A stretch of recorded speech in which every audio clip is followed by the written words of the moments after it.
Shalom saudara sekalian, kita bertemu lagi dalam renungan harian dengan topik serpihan yang tersisa.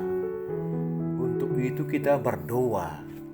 Terima kasih ya Tuhan, kami percaya Tuhan luar biasa yang mampu menghapus serpihan dosa kami yang tertinggal sampai saat ini.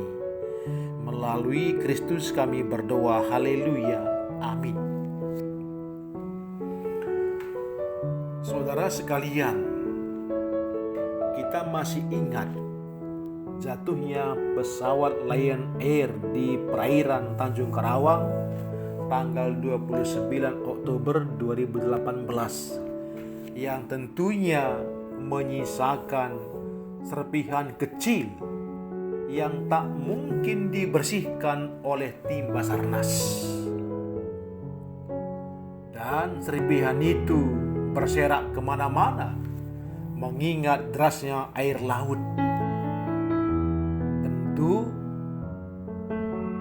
bisa saja membahayakan para nelayan selagi serpihan itu masih ada di mana-mana. Bukankah hal itu berlaku juga bagi Nabi Yunus? Ternyata sisa serpihan dosa masa lalu membuat hati Yunus panas tak karuan. Mengapa? Karena orang Niniwe, bangsa Asyur, pernah menyiksa, memusuhi nenek moyang Nabi Yunus, yaitu bangsa Israel. Dan hal ini sangat sulit bagi Yunus untuk memaafkannya, apalagi orang Niniwe adalah orang kafir. Nah, di saat hati Yunus sedang membenci Niniwe, sedang membara, justru Tuhan menyuruh Yunus ke Niniwe untuk memberitakan firman Tuhan supaya mereka bertobat dari dosa-dosanya. Hal inilah yang tidak disukai Yunus, maunya binasalah orang Niniwe semuanya. Karena Yunus dendam kepada Niniwe. Inilah sisa serpihan dosa masa lalu di hati Yunus, bagaikan nyala api yang tidak pernah padam.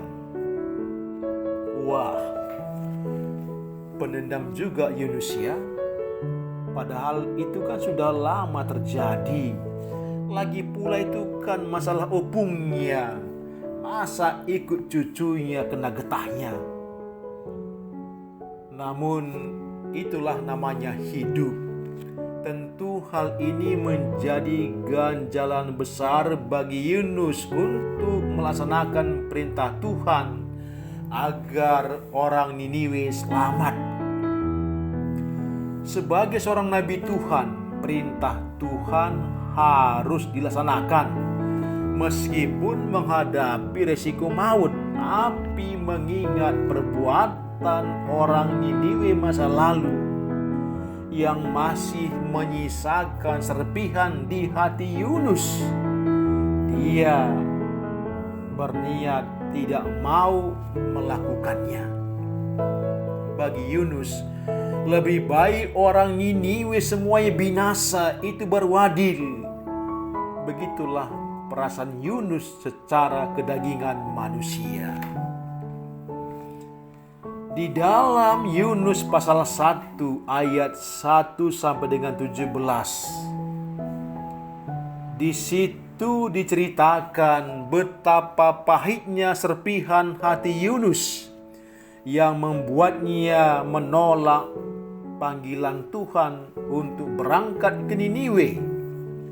Lalu dia pergi menuju Tarsus. Berat sekali bagi Yunus mengingat serpihan Asyur masa lalu. Ya begitulah, sakit memang musuh nenek moyangnya harus dia selamatkan. Sebenarnya itulah cara kerja Tuhan yang penuh kasih dan rela mengampuni dosa manusia. Tuhan dengan kasih dan pengampunannya, Niniwe harus diselamatkan walaupun dosanya besar. Tetapi Yunus dengan maha dendamnya, Niniwe jauh lebih baik binasa. Itulah realitas kehidupan yang terjadi di mana-mana sampai detik ini. Saudaraku, dunia kita dengan segala keberadaannya sering sekali berdarah Yunus dengan lingkungan sekitarnya. Serpihan dosa yang masih tersisa, inilah semua menjadi penyebab sulitnya memaafkan, apalagi mengampuni orang lain.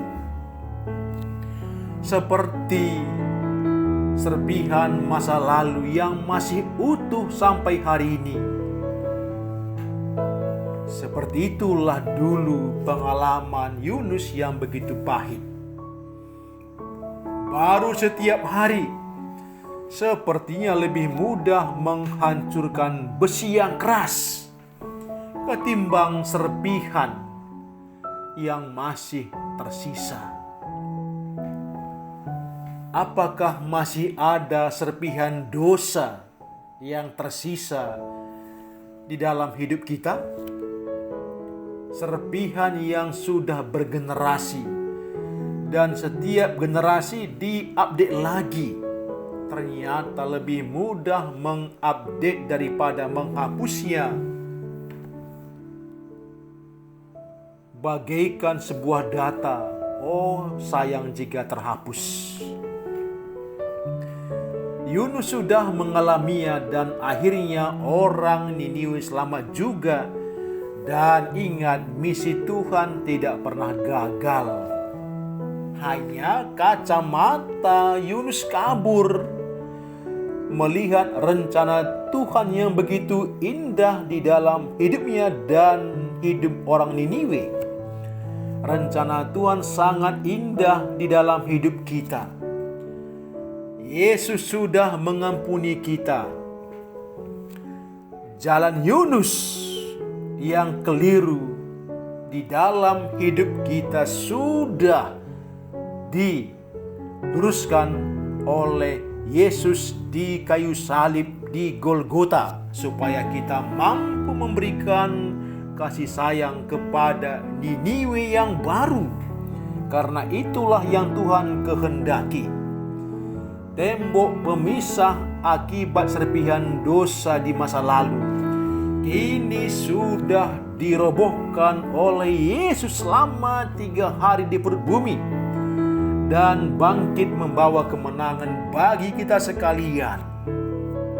Saudaraku, kita semua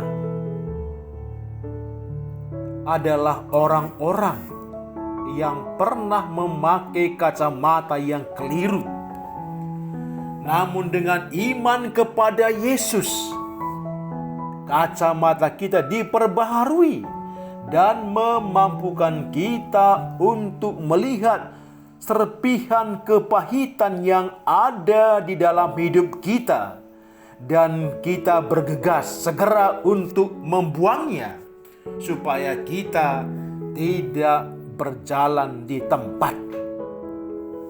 Ya, ingat, serpihan kepahitan bagaikan markas besar iblis di dalam hati kita. Tak ubahnya penjajah abadi yang ingin memisahkan kita dari kasih sayang Tuhan. Ternyata Tuhan masih sayang kepada Yunus, kepada kita. Akhirnya dia tetap mengarahkan Yunus kepada rencana kasih Tuhan bagi Niniwe, sekaligus mendidik Yunus untuk lebih mengenal Tuhan dan menghapus segala serpihan yang tersisa di dalam hatinya.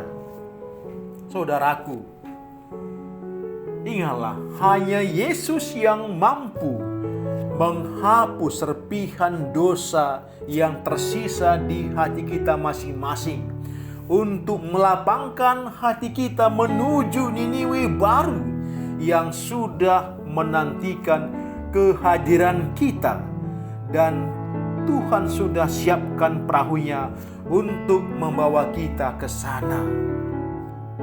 Saudaraku, apakah kita bersedia menuju Niniwe baru yang harus kita bersihkan dengan darah Yesus? Atau kita masih terus bertahan untuk mencari serpihan dosa yang tersisa? Kita tetap berjalan di tempat yang sama, tidak bergerak. Awas, kita tak tahu apa yang terjadi di hari esok. Yunus ketemu ikan yang baik, dan Yesus jauh lebih baik lagi. Namun kalau tetap kita lebih sayang kepada serpihan dosa yang tersisa, dendam, benci, amarah, dan lain-lain, kita akan ketemu ikan maut. Namun kita yang sudah diselamatkan oleh Kristus dengan darah anak domba yang tidak bercacat, buanglah serpihan dosa masa lalu yang masih tersisa itu, saudaraku, supaya kota Niniwe baru di hati kita mendapat kucuran berkah segar. Apalagi semasa pandemi ini, COVID-19. Waduh, kita mengalami berbagai pergumulan kepahitan. Namun inilah momen yang sangat berharga bagi kita jika kita rela membuang serpihan dosa masa lalu itu. Dan kita percaya Tuhan mampu menolong kita untuk menceraikan serpihan dosa masa lalu yang masih tersisa di hati kita. Dan kini kita merdeka, seperti yang dikatakan oleh firman Tuhan di dalam 2 Korintus 5 ayat 17. Siapa yang ada di dalam Kristus, ia adalah ciptaan baru. Yang lama sudah berlalu, dan sesungguhnya yang baru sudah datang. Hati yang baru sudah datang. Karena apa?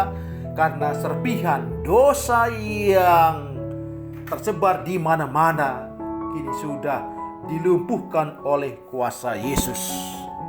Selamat menuju kota Niniwe, hati yang baru. Kita berdoa. Terima kasih ya Bapa, layakkan kami untuk menuju Niniwe yang baru seperti yang Tuhan kehendaki. Melalui Kristus kami berdoa. Haleluya. Amin.